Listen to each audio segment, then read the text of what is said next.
I'm seeing through the left now in politics generally this worrying trend of taking quite radical revolutionary concepts and laws and trying to sweep them under the rug quickly so that nobody can see. We've seen examples of that in South Australia with some social policy stuff that's come up in the last 2 or 3 years.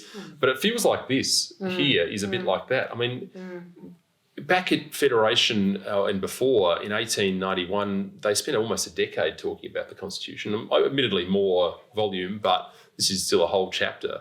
And the transcripts were circulated. People talked about them. They sent their representatives and they debated and they argued. And yet here, this government is just saying, "Trust us, it's going to be all right. Trust me, I'm from the government." Exactly. I mean, it strikes me as being bizarre. And do you think this is, is it as bold as that? Is it? And if so, why?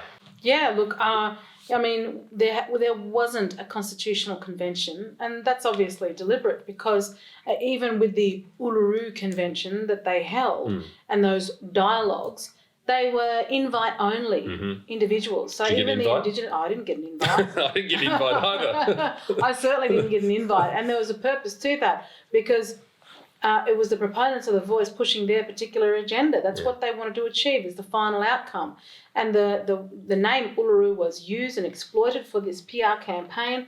The majority of traditional owners at Uluru don't support this. And I've had conversations with them and they're upset that they have been exploited for the purpose of this. But going to your point about states using laws and sweeping them under the rug and pushing them through, well, look at Western Australia with the Aboriginal Cultural Heritage Act, which has now had to be scrapped because it's failed. Authorised by Antic, Liberal Party of Australia, Adelaide.